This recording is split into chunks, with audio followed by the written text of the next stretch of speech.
Picture this. It's 1976 in Los Altos, California. In a cramped little garage, with wires scattered across the floor and the smell of solder in the air, two young men are chasing a dream. Steve Jobs, just 21 years old, a college dropout with a restless mind, and Steve Wozniak, a quiet genius who loved building things just for the joy of it.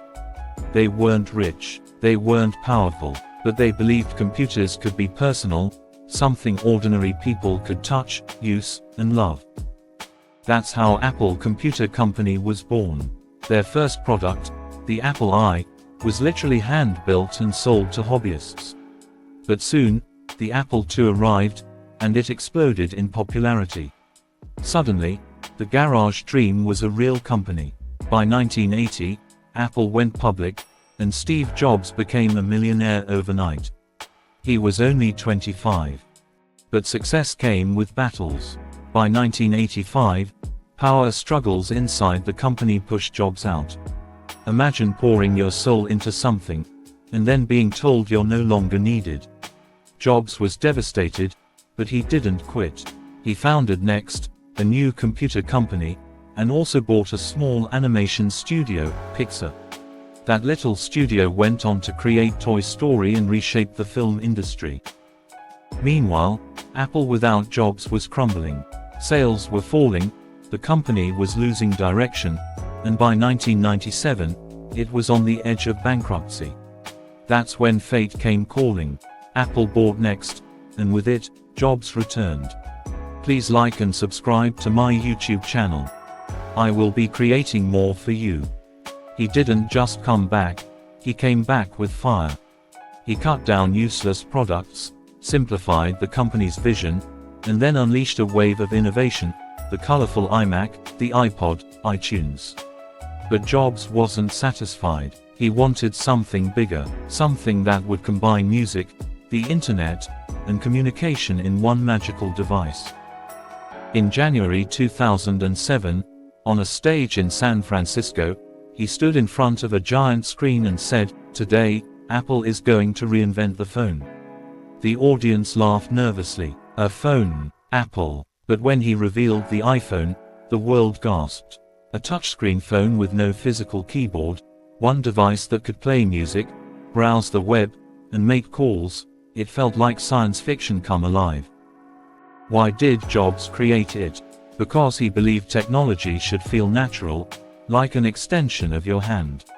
Simple, seamless, beautiful. And with the iPhone, Apple didn't just enter the market, they dominated it. Giants like Nokia, BlackBerry, and Motorola, who once controlled the world, collapsed almost overnight. Apple didn't just sell phones.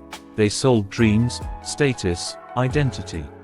But Jobs' story had a tragic ending.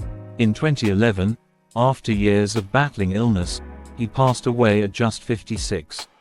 His net worth at the time was around $10 billion. But his real wealth wasn't money, it was the legacy of ideas he left behind. After his death, many wondered, could Apple survive without him? Under Tim Cook, the company not only survived, it thrived.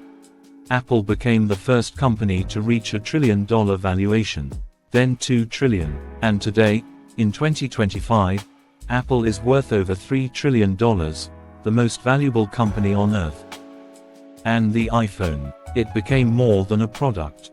It became culture. People camp outside stores for days just to get the newest one.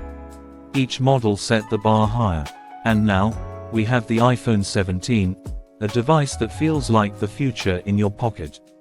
AI so advanced it feels like it knows you better than you know yourself. Cameras that rival Hollywood. Satellite communication that keeps you connected anywhere on Earth. An interface so fast and seamless, it's like touching tomorrow. Apple's dominance isn't luck, it's vision. It's the belief that technology isn't just about circuits, it's about people. And that's why Apple continues to steal the market. They don't just build devices, they build experiences people crave. So what about the future?